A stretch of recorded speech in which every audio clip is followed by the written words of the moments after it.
ನಮಸ್ಕಾರ. 2047ರ ಬಲಿಷ್ಠ ವಿಕಸಿತ ಭಾರತಕ್ಕೆ ನಮೋ ಬಜೆಟ್ನಲ್ಲಿ ಭದ್ರ ಅಡಿಪಾಯ. ಬಂಗಾರ ಪ್ರಿಯರಿಗೆ ಬಂಪರ್, ಸಿಗರೇಟ್ ಮದ್ಯಕ್ಕೆ ಶಾಕ್. ಯಾವುದು ಅಗ್ಗ, ಯಾವುದು ತುಟ್ಟಿ? 2026ರ ಬಜೆಟ್ನಲ್ಲಿ ಯಾವ ಕ್ಷೇತ್ರಕ್ಕೆ ಎಷ್ಟು, ರಾಜ್ಯಕ್ಕೆ ಸಿಕ್ಕಿದ್ದೇನು? ಇದೇ ಇವತ್ತಿನ ಒಳನೋಟ. ನಾನು ಅರುಣ್ ಹೂಗಾರ್.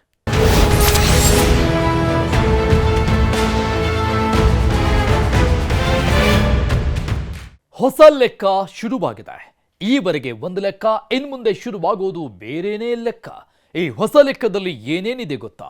ಬಂಗಾರ ಪ್ರಿಯರಿಗೆ ಬಂಪರ್ ಕೊಟ್ಟ ನಿರ್ಮಲಾ ಸೀತಾರಾಮನ್ ಶಾಕ್ ಕೊಟ್ಟಿದ್ಯಾರ್ಯಾರಿಗೆ? ಬೆಟ್ಟದಷ್ಟು ನಿರೀಕ್ಷೆ ಇಟ್ಕೊಂಡಿದ್ದ ಕರ್ನಾಟಕಕ್ಕೆ ಬಜೆಟ್ನಲ್ಲಿ ಸಿಕ್ಕಿದ್ದೇನು? ಇಲ್ಲಿದೆ ನೋಡಿ ಆ ಡೀಟೇಲ್ಸ್.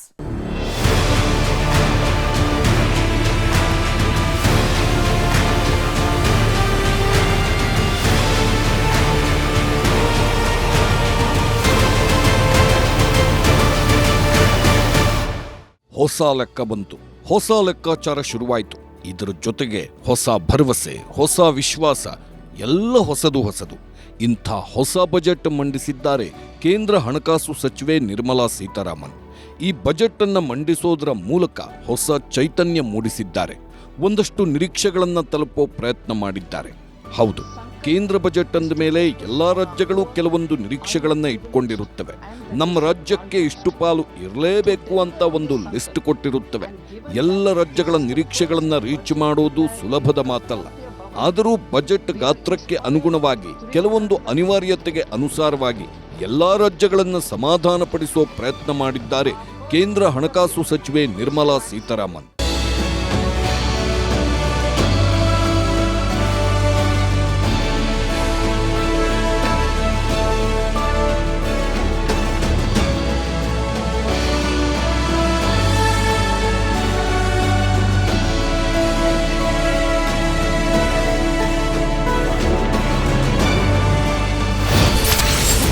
ಎರಡು 2047ರ ಬಲಿಷ್ಠ ವಿಕಸಿತ ಭಾರತಕ್ಕೆ ನಮೋ ಬಜೆಟ್ನಲ್ಲಿ ಭದ್ರ ಅಡಿಪಾಯ.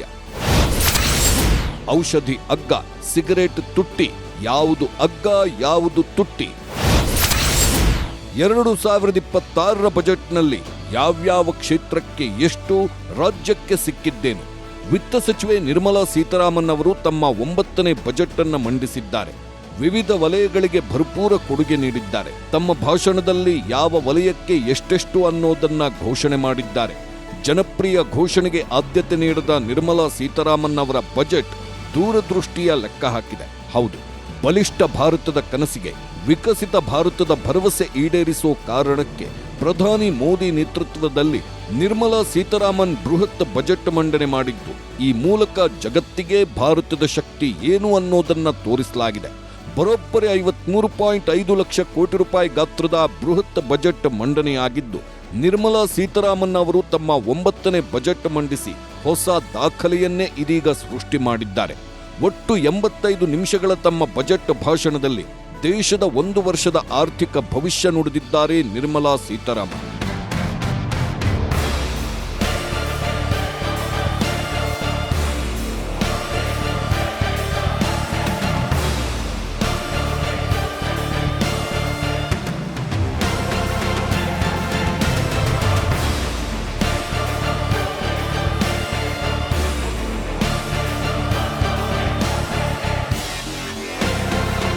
ಮೋದಿ ಬಜೆಟ್ ಅಂದ್ರೆ ನಿರೀಕ್ಷೆಗಳು ಇರ್ತವೆ.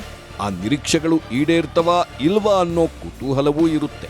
ಆದ್ರೆ ಆ ನಿರೀಕ್ಷೆಗಳು ಈಡೇರಿದ್ವಾ ಇಲ್ವಾ ಅನ್ನೋದನ್ನ ತಿಳ್ಕೊಳ್ಳೋದಕ್ಕೂ ಮುನ್ನ ಯಾವ್ಯಾವ ವಲಯಕ್ಕೆ ಕೇಂದ್ರ ಬಜೆಟ್ನಲ್ಲಿ ಎಷ್ಟೆಷ್ಟು ಅನುದಾನ ನೀಡಲಾಯಿತು ಅನ್ನೋದನ್ನ ಒಮ್ಮೆ ನೋಡೋಣ ಬನ್ನಿ.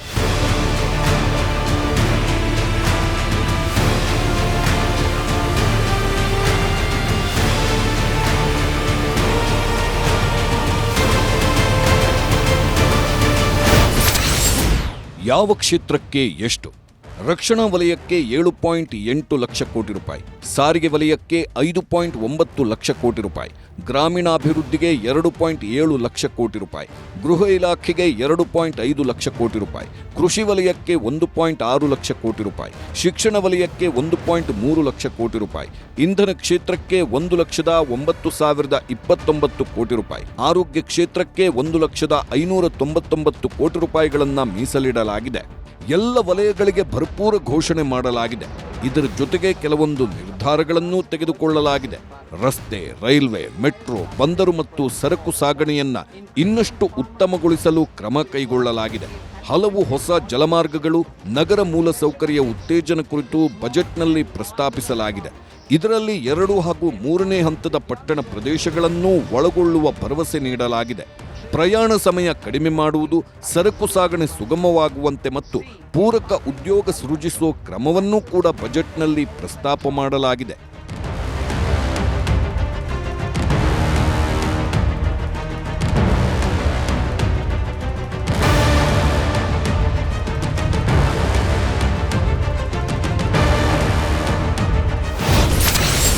ಕೃಷಿಯಲ್ಲಿ ರೈತರ ನೆರವಿಗೆ ಕೃತಕ ಬುದ್ಧಿಮತ್ತೆ. ಕೃಷಿ ವಲಯಕ್ಕೆ ಕೇಂದ್ರ ಬಜೆಟ್ನಲ್ಲಿ ಭಾರೀ ಕೊಡುಗೆ ನೀಡಲಾಗಿದೆ. ಕೃತಕ ಬುದ್ಧಿಮತ್ತೆ ಆಧಾರಿತ ಭಾರತ್ ವಿಸ್ತಾರ ಎಂಬ ಬಹುಭಾಷಾ ಎಐ ಸಾಧನವನ್ನ ಅಭಿವೃದ್ಧಿಪಡಿಸಿ ರೈತರಿಗೆ ನೆರವಾಗುವ ಯೋಜನೆಯನ್ನ ಬಜೆಟ್ನಲ್ಲಿ ಘೋಷಿಸಲಾಗಿದೆ. ಗ್ರಾಮೀಣ ಭಾಗದ ಜೀವನ ಶೈಲಿ ಉತ್ತಮಪಡಿಸುವ ನಿಟ್ಟಿನಲ್ಲಿ ಕಿಸಾನ್ ಕ್ರೆಡಿಟ್ ಕಾರ್ಡ್ ಮತ್ತು ಬೆಳೆ ಆಧಾರಿತ ಯೋಜನೆಯನ್ನ ಇನ್ನಷ್ಟು ಉತ್ತೇಜಿಸಿ ರೈತರ ಆದಾಯ ಹೆಚ್ಚಳಕ್ಕೆ ಕ್ರಮ ಕೈಗೊಳ್ಳಲಾಗಿದೆ. ಕೃಷಿ ಆದಾಯ, ಕೃಷಿ ಕ್ಷೇತ್ರವನ್ನ ಡಿಜಿಟಲೀಕರಣಗೊಳಿಸುವುದು ಮತ್ತು ಗ್ರಾಮೀಣ ಭಾಗದಲ್ಲಿ ಉದ್ಯೋಗಾವಕಾಶವನ್ನು ಹೆಚ್ಚಿಸುವ ಯೋಜನೆ ಹೊಂದಿರುವುದಾಗಿ ನಮೋ ಲೆಕ್ಕದಲ್ಲಿ ಉಲ್ಲೇಖ ಮಾಡಲಾಗಿದೆ.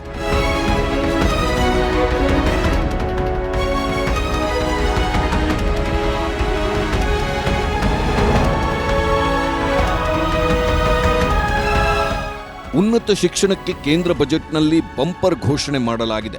ಉನ್ನತ ಶಿಕ್ಷಣಕ್ಕೆ ಇನ್ನಷ್ಟು ಉತ್ತೇಜನ ನೀಡುವ ದೃಷ್ಟಿಯಿಂದ ದೇಶದ 5 ನಗರಗಳಲ್ಲಿ ವಿಶ್ವವಿದ್ಯಾಲಯ ಟೌನ್ಶಿಪ್ಗಳನ್ನು ಘೋಷಿಸಿದ್ದಾರೆ.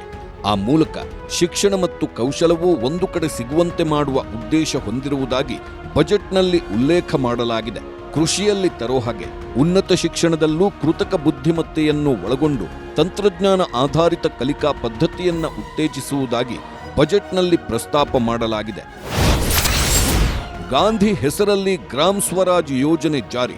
I propose to launch the Mahatma Gandhi Gram Swaraj initiative to strengthen khadi, handloom and handicrafts. ಬಜೆಟ್ನಲ್ಲಿ ಮಹಾತ್ಮ ಗಾಂಧಿ ಹೆಸರಲ್ಲಿ ಗ್ರಾಮ್ ಸ್ವರಾಜ್ ಯೋಜನೆ ಜಾರಿ ಮಾಡಲಾಗಿದ್ದು, ಖಾದಿ ಮತ್ತು ಗ್ರಾಮೋದ್ಯೋಗಕ್ಕೆ ಒತ್ತು ನೀಡಲಾಗಿದೆ. ಟೆಕ್ಸ್ಟೈಲ್ ಕೌಶಲಾಭಿವೃದ್ಧಿಗೆ ಸಮರ್ಥ್ 2.0 ಜಾರಿ ಮಾಡಲಾಗಿದೆ. ಇದರ ಜೊತೆಗೆ ರಾಷ್ಟ್ರೀಯ ಫೈಬರ್ ಸ್ಕೀಮ್ ಘೋಷಣೆ ಮಾಡಲಾಗಿದೆ. ಇನ್ನು ಟೆಕ್ಸ್ಟೈಲ್ ವಿಸ್ತರಣೆ ಮತ್ತು ಉದ್ಯೋಗ ಸೃಷ್ಟಿಗೆ ಅವಕಾಶ ನೀಡಲಾಗಿದ್ದು, ಮೆಗಾ ಟೆಕ್ಸ್ಟೈಲ್ ಪಾರ್ಕ್ಗಳ ಸ್ಥಾಪನೆಯ ಗುರಿ ಹೊಂದಲಾಗಿದೆ. ಕೈಗಾರಿಕಾ ಕ್ಷೇತ್ರದಲ್ಲಿ ದೂರದೃಷ್ಟಿ, semiconductor mission 2.0. India Semiconductor Mission 1.0 expanded India's semiconductor sector capabilities. Building on this, we will launch ISM 2.0. ಬಜೆಟ್ನಲ್ಲಿ ಸೆಮಿಕಂಡಕ್ಟರ್ ಮಿಷನ್ 2.0 ಘೋಷಣೆ ಮಾಡಲಾಗಿದೆ. ಆ ಮೂಲಕ ಜಾಗತಿಕ ಸೆಮಿಕಂಡಕ್ಟರ್ ಕ್ಷೇತ್ರದಲ್ಲಿ ಭಾರತ ಪ್ರಮುಖ ಸ್ಥಾನ ಪಡೆಯುವಂತೆ ಮಾಡೋದು ಪ್ರಧಾನಿ ಮೋದಿ ಅವರ ದೂರದೃಷ್ಟಿ. ಒಡಿಶಾ, ಕೇರಳ, ತಮಿಳುನಾಡು, ಆಂಧ್ರಪ್ರದೇಶದಲ್ಲಿ ಅಪರೂಪದ ಖನಿಜಗಳ ಕಾರಿಡಾರ್ ಸ್ಥಾಪಿಸಿ ಎಲೆಕ್ಟ್ರಾನಿಕ್ ಮತ್ತು ವಿದ್ಯುತ್ ಚಾಲಿತ ವಾಹನಗಳ ತಯಾರಿಕೆಗೆ ಅಗತ್ಯವಿರುವ ಬಿಡಿಭಾಗಗಳಿಗೆ ಆಮದು ಅವಲಂಬನೆ ತಪ್ಪಿಸುವುದೇ ಈ ಬಾರಿಯ ಬಜೆಟ್ನ ಮೂಲ ಉದ್ದೇಶಗಳಲ್ಲಿ ಒಂದು. ಅಷ್ಟೇ ಅಲ್ಲ, ಸಣ್ಣ ಮತ್ತು ಮಧ್ಯಮ ಕೈಗಾರಿಕೆಗಳನ್ನು ಇನ್ನಷ್ಟು ಬಲಪಡಿಸಲು ಮತ್ತು ಜಾಗತಿಕ ಸ್ಪರ್ಧೆಗೆ ಅವುಗಳನ್ನು ಸಜ್ಜುಗೊಳಿಸುವುದಕ್ಕೂ ಕೂಡ ಕೇಂದ್ರ ಬಜೆಟ್ನಲ್ಲಿ ಕ್ರಮ ಕೈಗೊಳ್ಳಲಾಗಿದೆ.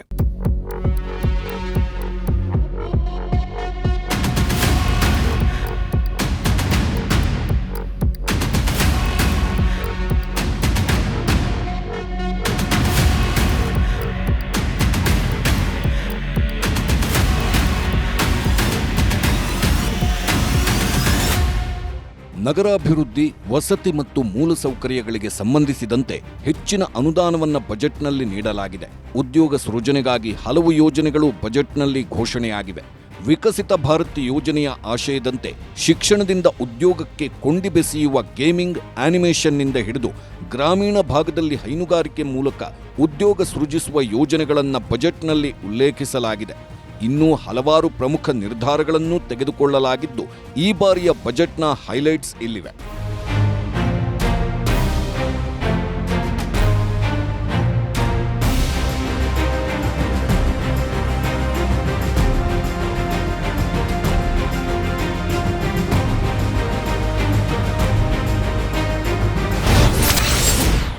ಒಂದು, ಬಯೋಫಾರ್ಮಾ ಹಬ್ಗೆ 10,000 ಕೋಟಿ. 2, ಹೊಸದಾಗಿ 3 ಫಾರ್ಮಾ ಕಾಲೇಜುಗಳ ಘೋಷಣೆ. 3, ಸೆಮಿಕಂಡಕ್ಟರ್ ವಲಯಕ್ಕೆ 40,000 ಕೋಟಿ. 4, ಸಣ್ಣ ಮಧ್ಯಮ ಕೈಗಾರಿಕೆಗಳಿಗೆ 10,000 ಕೋಟಿ. 5, ಮಹಾತ್ಮ ಗಾಂಧಿ ಗ್ರಾಮ್ ಸ್ವರಾಜ್ ಯೋಜನೆ. 6, ಸಣ್ಣ ಕೈಗಾರಿಕೆಗಳ ಅಭಿವೃದ್ಧಿಗೆ 2,000 ಕೋಟಿ. 7, ಆತ್ಮನಿರ್ಭರ್ ಭಾರತಕ್ಕಾಗಿ 2,000 ಕೋಟಿ. 8, ಎಂಎಸ್ಎಂಇಗಳಿಗೆ ಉತ್ತೇಜನ. 9, ಭವಿಷ್ಯದ ಚಾಂಪಿಯನ್ಗಳಿಗಾಗಿ 10,000 ಕೋಟಿ. 10, ಜಾಮ್ನಗರದಲ್ಲಿ WHO ಕೇಂದ್ರ ಸ್ಥಾಪನೆ. 11, ಪ್ರತಿ ಜಿಲ್ಲೆಯಲ್ಲೂ ಬಾಲಕಿಯರ ಹಾಸ್ಟೆಲ್.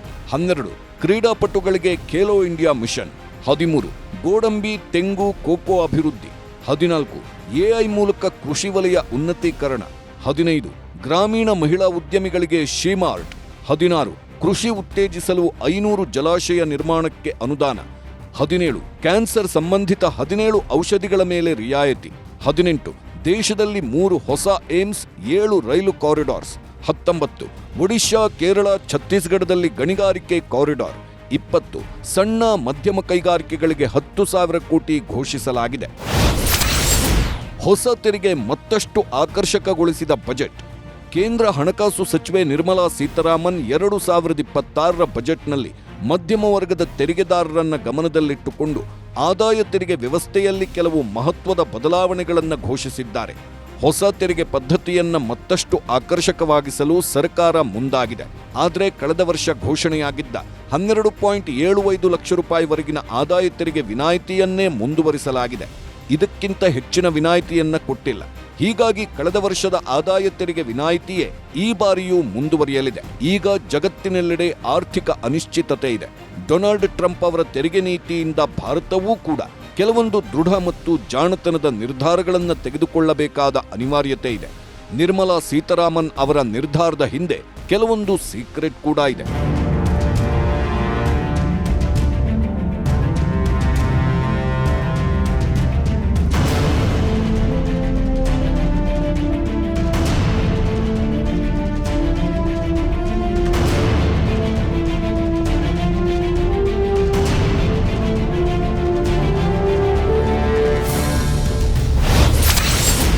ಸರ್ಕಾರಕ್ಕೆ ಹೆಚ್ಚಿನ ಆದಾಯಕ್ಕೆ ಕ್ರಮ ವಹಿಸಲಾಗಿದೆ. ಖನಿಜ ಕಾರಿಡಾರ್ನಿಂದ ಚೀನಾ ಅವಲಂಬನೆ ಕಡಿಮೆಯಾಗುತ್ತೆ. 200ಕ್ಕೂ ಹೆಚ್ಚು ಕೈಗಾರಿಕೆಗಳು ಮತ್ತೆ ಆರಂಭವಾಗುತ್ತವೆ. ಹೈಸ್ಪೀಡ್ ರೈಲುಗಳಿಂದ ಸಂಪರ್ಕ, ಉದ್ಯೋಗ ಸೃಷ್ಟಿಯಾಗುತ್ತೆ. ವಿದೇಶದಲ್ಲಿ ಓದುತ್ತಿರುವ ವಿದ್ಯಾರ್ಥಿಗಳಿಗೆ ಲಾಭವಾಗಲಿದೆ. ವೃದ್ಧಾಪ್ಯ ಆರೈಕೆ ಕ್ರಮದಿಂದ ಕುಟುಂಬಗಳಿಗೆ ಸಹಾಯವಾಗಲಿದೆ. ಶೀಮಾರ್ಟ್ಗಳ ಮೂಲಕ ಮಹಿಳಾ ಸಬಲೀಕರಣವಾಗಲಿದೆ. ಯಾವುದೇ ಭಯವಿಲ್ಲದೆ ಐಟಿಆರ್ ಸಲ್ಲಿಸಬಹುದು. ಐಟಿಆರ್ ಸಲ್ಲಿಕೆಯಲ್ಲಿ ಪ್ರಾಮಾಣಿಕತೆ ಹೆಚ್ಚಾಗುತ್ತೆ.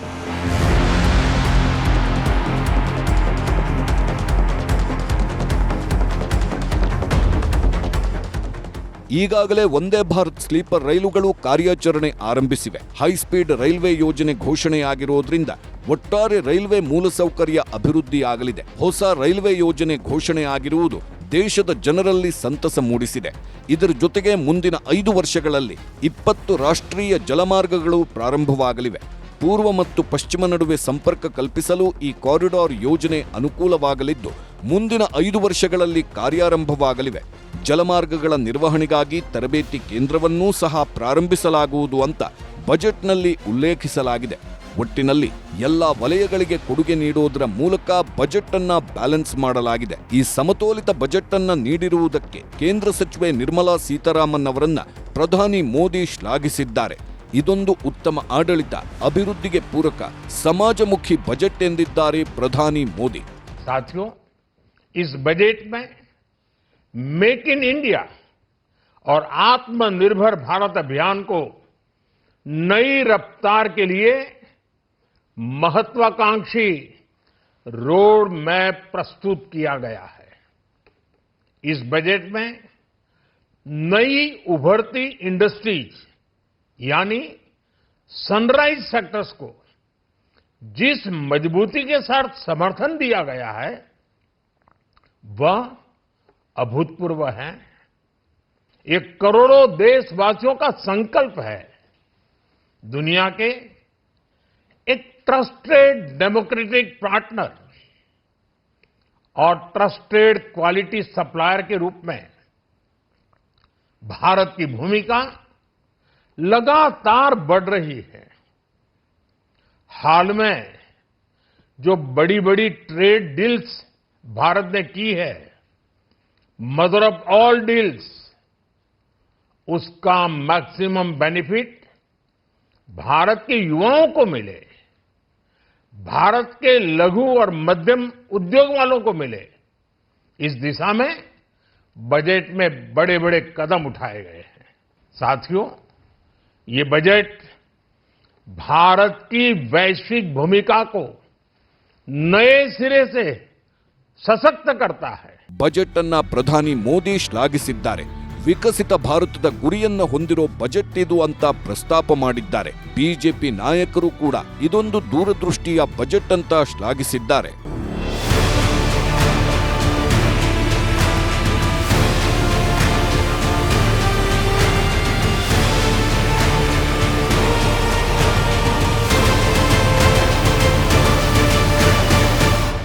ಬಜೆಟ್ ದೂರದೃಷ್ಟಿ ಇಟ್ಕೊಂಡಿದೆ. ಜನಪ್ರಿಯ ಯೋಜನೆಗಳ ಬದಲಾಗಿ ಭವಿಷ್ಯದಲ್ಲಿ ಭಾರತ ಹೇಗಿರಬೇಕು ಅನ್ನೋದರ ಬ್ಲೂ ಪ್ರಿಂಟ್ ಅನ್ನ ಹಾಕಿಕೊಂಡಿದೆ.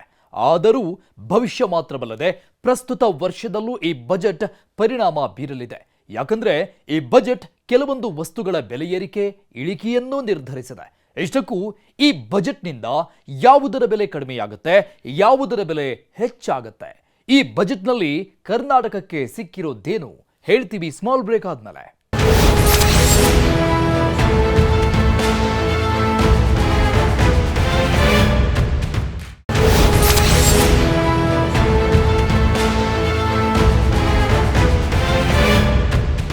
ಕೇಂದ್ರ ಹಣಕಾಸು ಸಚಿವೆ ನಿರ್ಮಲಾ ಸೀತಾರಾಮನ್ ನಾನಾ ಕ್ಷೇತ್ರಗಳಿಗೆ ವಿವಿಧ ಬಂಪರ್ ಕೊಡುಗೆಗಳನ್ನು ಘೋಷಿಸಿದ್ದಾರೆ. ಈ ಬಾರಿಯ ಬಜೆಟ್ನಲ್ಲಿ ಔಷಧಿಗಳು ಸೇರಿದಂತೆ ಹಲವಾರು ವಸ್ತುಗಳ ದರ ಇಳಿಕೆ ಮಾಡಿದ್ದು ಜನಸಾಮಾನ್ಯರಿಗೆ ಸಂತಸ ತಂದಿದೆ. ಅಲ್ಲದೆ ಕೆಲವೊಂದಿಷ್ಟು ವಸ್ತುಗಳ ದರ ಏರಿಕೆ ಮಾಡಲಾಗಿದೆ. ಇಷ್ಟಕ್ಕೂ ಯಾವುದರ ಬೆಲೆ ಹೆಚ್ಚಾಗಿದೆ, ಯಾವುದರ ಬೆಲೆ ಕಡಿಮೆಯಾಗಿದೆ, ಇಲ್ಲಿದೆ ನೋಡಿ ಡೀಟೇಲ್ಸ್.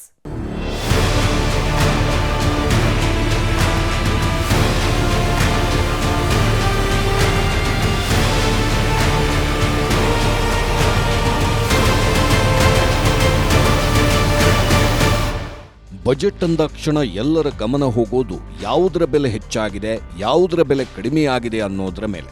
ಇದು ಮಧ್ಯಮ ವರ್ಗದ ನಿರೀಕ್ಷೆ ಕೂಡ ಹೌದು. ಕೇಂದ್ರ ಸರ್ಕಾರದ ಬಜೆಟ್ ವಿಕಸಿತ ಭಾರತದ ಗುರಿ ಹೊಂದಿರೋ ಬಜೆಟ್. 2047ಕ್ಕೆ ಸರ್ವಶಕ್ತ ಭಾರತ ಕನಸನ್ನ ಹೊಂದಿರೋ ಬಜೆಟ್. ಈ ಬಜೆಟ್ನಲ್ಲಿ ಸಾಮಾನ್ಯ ಜನರಿಗೆ ಹಲವು ಆಶಾದಾಯಕ ಘೋಷಣೆಗಳನ್ನ ಮಾಡಲಾಗಿದ್ದು, ದಿನನಿತ್ಯದ ಕೆಲವು ವಸ್ತುಗಳ ಬೆಲೆ ಇಳಿಕೆಯಾಗಿದೆ. ತೆರಿಗೆ ಬದಲಾವಣೆಯಿಂದಾಗಿ ಕೆಲವು ವಸ್ತುಗಳ ಬೆಲೆಯಲ್ಲಿ ಏರಿಕೆಯಾಗಲಿದೆ. ಕೆಲವು ವಸ್ತುಗಳ ಮೇಲೆ ಟ್ಯಾಕ್ಸ್ ಕಡಿಮೆ ಮಾಡಿರೋದ್ರಿಂದ ಬೆಲೆ ಕಡಿಮೆಯಾಗಿದ್ದು ಸಾಮಾನ್ಯ ಜನರಲ್ಲಿ, ಅದರಲ್ಲೂ ಮಧ್ಯಮ ವರ್ಗ ಪೂರ್ತಿ ಖುಷಿಯಾಗಿದೆ. ನಮೋ ಲೆಕ್ಕ, ಯಾವುದು ಅಗ್ಗ ಯಾವುದು ತುಟ್ಟಿ. ಬಜೆಟ್ ಮಂಡನೆ ಎಂಬುದು ಒಂದು ರೀತಿಯ ಸವಾಲು. ದೇಶದೊಳಗೆ ಏನಾಗ್ತಿದೆ ಅನ್ನೋದನ್ನು ಮಾತ್ರ ಗಣನೆಗೆ ತೆಗೆದುಕೊಳ್ಳದೆ ದೇಶದ ಹೊರಗಡೆ ಕೂಡ ಏನೇನು ನಡೆಯುತ್ತಿದೆ ಅನ್ನೋದನ್ನ ಆಧಾರವಾಗಿಟ್ಕೊಂಡು ಬಜೆಟ್ ಮಂಡನೆ ಮಾಡಬೇಕಾಗುತ್ತೆ. ಬಜೆಟ್ ಮಂಡನೆ ಮಾಡಿದ್ರೆ ಜಿಡಿಪಿ ಇಳಿಯದಂತೆ ನೋಡಿಕೊಳ್ಳಬೇಕು.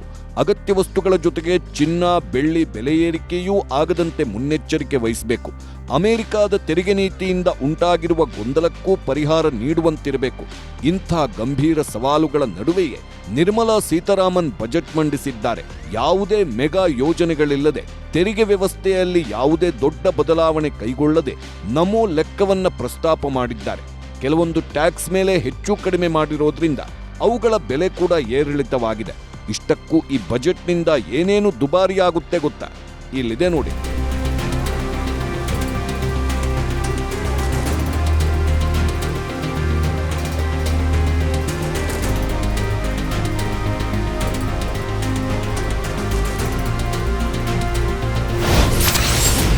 ಈ ಬಜೆಟ್ನಿಂದ ಮದ್ಯ, ಗುಟ್ಕಾ, ಬೀಡಿ, ಸಿಗರೇಟು ಸೇರಿದಂತೆ ತಂಬಾಕು ಪದಾರ್ಥಗಳು, ಆಮದು ಮಾಡಿಕೊಳ್ಳುವ ಯಂತ್ರೋಪಕರಣಗಳು, ಕಲ್ಲಿದ್ದಲು, ಆಮದು ಪ್ಲಾಸ್ಟಿಕ್ ವಸ್ತುಗಳು, ಟೆಲಿಕಾಂ ಉಪಕರಣಗಳು ದುಬಾರಿಯಾಗಲಿವೆ.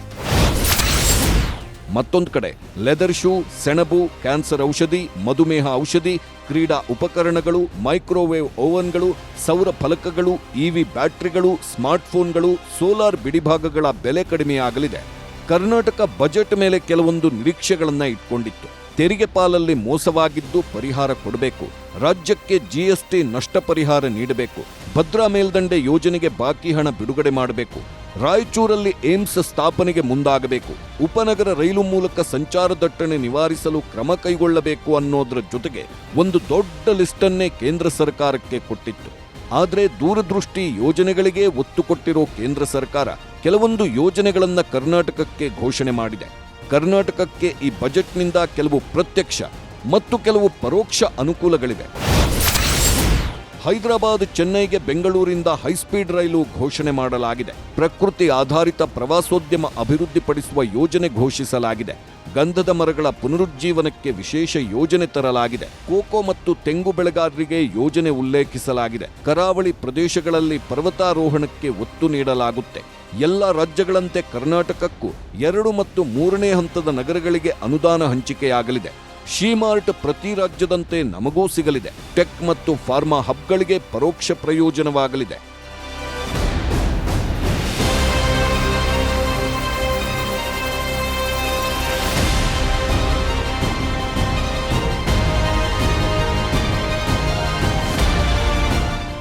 ಈ ಬಜೆಟ್ ನಿರಾಶಾದಾಯಕ ಬಜೆಟ್, ದೂರದೃಷ್ಟಿ ಇಲ್ಲದ ಬಜೆಟ್. ಈ ಬಾರಿಯ ಬಜೆಟ್ನಲ್ಲಿ ಕರ್ನಾಟಕಕ್ಕೆ ಏನೂ ಕೊಟ್ಟಿಲ್ಲ. ಕೇಂದ್ರ ಸರ್ಕಾರ ಕರ್ನಾಟಕಕ್ಕೆ ಚೊಂಬು ಕೊಟ್ಟಿದೆ ಎಂದು ಸಿದ್ದರಾಮಯ್ಯ ಕಿಡಿಕಾರಿದ್ದಾರೆ. ಕಳೆದ ವರ್ಷ ಹೋಲಿಸಿದ್ರೆ ಈ ವರ್ಷ ಸುಮಾರು 70,000 ಕೋಟಿಗಳು ಹೆಚ್ಚಾಗ್ತದೆ. Revenue deficit, fiscal deficit 4.3, revenue deficit 5.92 lakh. ಕರ್ನಾಟಕಕ್ಕೆ ಏನೇನೂ ಕೊಟ್ಟಿಲ್ಲ. ದಕ್ಷಿಣ ಭಾರತಕ್ಕೆ ಏನೂ ಕೊಟ್ಟಿಲ್ಲ. ಕರ್ನಾಟಕಕ್ಕೆ ಏನು ಕೊಟ್ಟಿದ್ದಾರೆ? ಚೊಂಬು ಕೊಟ್ಟಿದ್ದಾರೆ. ಕರ್ನಾಟಕಕ್ಕೆ ಕೊಟ್ಟಿರ್ತಕ್ಕಂಥ ಬಜೆಟು ಚೊಂಬು. ಈ ಬಜೆಟ್ನಿಂದ ನಮ್ಮ ರಾಜ್ಯಕ್ಕೆ ಏನೂ ಅನುಕೂಲವಾಗಿಲ್ಲ. ಗಾಂಧಿ ಹೆಸರನ್ನ ಬೇರೆ ಯೋಜನೆಗೆ ಇಟ್ಟಿರೋದು ಕೂಡ ಸರಿಯಿಲ್ಲ ಎಂದಿದ್ದಾರೆ DCM DKShi. I propose to launch the Mahatma Gandhi Gram Swaraj initiative to strengthen khadi, handloom and handicrafts. Central budget ನಮ್ಮ ರಾಜ್ಯಕ್ಕೆ ಏನು ಅನುಕೂಲ ಆಗಿಲ್ಲ. ನಾನು ಇಷ್ಟೊತ್ತು ಗಮನಿಸ್ತಾ ಇದೆ. ಈಗೇನೋ ಹೊಸದಾಗಿ ಒಂದು ಯೋಜನೆಗೆ ಮಹಾತ್ಮ ಗಾಂಧಿ ಹೆಸರಿಟ್ಟಿದ್ದಾರೆ. ಅದನ್ನೇ ಮನ್ರೇಗಾನ ವಾಪಸ್ ರೋಲ್ ಮಾಡ್ಲಿ, ವಾಪಸ್ ಇಡ್ಲಿ. ಹಿಂದೆ ಏನು ಸ್ಕೀಮ್ ಇತ್ತು ಆ ಸ್ಕೀಮ್ ಇಡ್ಲಿ. 60-40 ಯಾವ ಕಾರಣಕ್ಕೂ ನಡೆಯುದಿಲ್ಲ. ನಮ್ಮ ಹಳ್ಳಿಲೆಲ್ಲ ಯಾವ ಸರ್ಕಾರನು ಬಂಡವಾಳ ಹಾಕಕ್ಕೆ ಹೋಗುದಿಲ್ಲ. ನಾವು ನೋಡ್ತೀವಿ ಅದನ್ನ ಯಾವ ರೀತಿ ಏನ್ ಮಾಡಕ್ ಸಾಧ್ಯ ಆಗ್ತದೆ. ಬಡ್ಡಿಗೆರೋ ಒಂದು ಸ್ಕೀಮ್ ಇಟ್ಟಿದೀವಿ ಅಂತ ಹೇಳ್ತಾ ಇದ್ದಾರೆ. ಒಟ್ಟಿನಲ್ಲಿ ರಾಜ್ಯಕ್ಕೆ ಏನೂ ಸಿಕ್ಕಿಲ್ಲ ಅಂತಿದ್ದಾರೆ ರಾಜ್ಯ ಕಾಂಗ್ರೆಸ್ ನಾಯಕರು. ಇದೊಂದು ದೂರದೃಷ್ಟಿಯ ಬಜೆಟ್ ಅಂತ ಹೇಳುತ್ತಿದೆ ಕೇಸರಿ ಪಡೆ.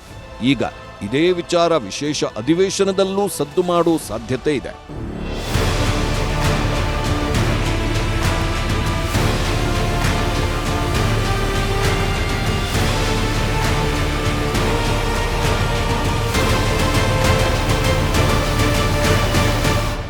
ವಿಕಸಿತ ಭಾರತ ಈ ಬಜೆಟ್ನ ಗುರಿ.